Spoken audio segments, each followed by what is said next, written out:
Hello everyone! Kamusta po kayong lahat? I hope nasa mabuti po yung kalagayan kasama ang inyong mga mahal sa buhay. So eto, papasok na naman ako ng trabaho dito sa barkong aking pinagtatrabahuan as a food server.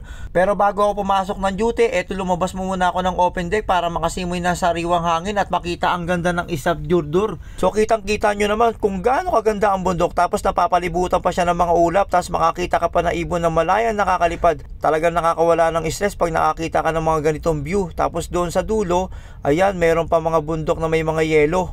Tapos lumipat din ako sa kabilang side ng barko para makita yung mga konting bahayan dito sa Isab Jordur Island. So ayan, makikita nyo na napaganda rin ang view, diba? Tapos eto, pagpasok ko sa work, naka-ready na yung mga i-deliver kong amenities para sa aming mga pasahero. Ayan, may mga wine bottle, may mga fruit plate, may mga cheese plate pa yung mga kasama. Eto, mag-deliver na naman tayo ng mga amenities. At syempre, shoutout sa aming hardworking room service operator, nagpe-prepare ng mga amenities para i-deliver ko para sa mga pasahero. At ito na nga, nilagay ko na sa trolley yung mga i-deliver kong amenities para sa aming mga pasahero. Tara, samahan nyo ako mag-deliver. Let's go! At ito na nga, nakapag-deliver na ako ng isa. At kung nakukurus kayo kung ano itsura ng mga kwarto dito ng mga pasahero sa loob ng barko, so ito ipapakita ko sa inyo. So ayan, makikita nyo na merong mahabang sopa, at syempre sa labas, sa balcony, ayan makikita nyo na meron dalawang upuan at may lamesa. At ito naman yung full size king bed nya. So ayan yung kabuuan ng kwarto ng mga pasahero dito sa loob ng barko. At syempre, pagtaas ng aking duty, lumabas muna ako ng barko para bumili ng magnet dito sa Iceland. Let's go! Bili lang tayo ng magnet, guys. Let's go. May malapit na shop dito. Woo! Lamig. At ito nga, pagpasok ko ng shop, nakita ko itong mga nagagandahang mga mini toys na pang display, oh. Grabe, sobrang ganda na at ang dami.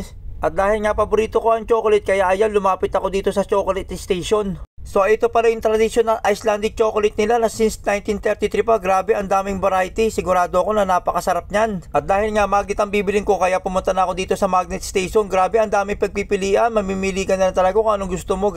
Tapos pumunta rin ako sa kabilang side para tumingin ng ibang style. Kasi nga nahihirapan akong pumili. Grabe, sobrang gaganda kasi nila.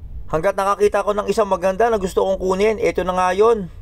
Pagkatapos kong bayaran, ayan, pumunta naman ako dito sa bonnet station. Grabe, ang gaganda ng mga bonnet nila na iba't ibang kulay. Tapos nagbebenta rin pala sila dito na iba't ibang klaseng bag na may tatak ng Iceland. Grabe, ang gaganda. Tapos tinignan ko na rin yung presyo kung magkano para meron akong idea. Bali 6.990 pala dito sa pera nila dito sa Iceland. Tapos tinignan ko rin itong isa, yung kulay orange na varsity bag. Bali parehas lang sila ng presyo, 6.990 dito sa pera nila sa Iceland. At bago ko lumabas ng shop, naisipan kong mag-video hawak ang national flag ng Iceland para meron akong memory na nakapunta ako sa bansa nila. Tapos nag-video na rin ako sa labas ng store na pinagbilang ko para legit na nakapunta talaga ako sa Iceland. Tapos mega love shoutout sa 2 hardworking crew member from Indonesia na nagay sa akin dito. Ayan, advance independence po sa inyong lahat.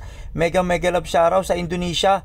Let's go! At hanggang dito na lang muna ang aking munting video. Hanggang sa muli, maraming salamat sa panonood. Stay safe always. Love you all from Iceland.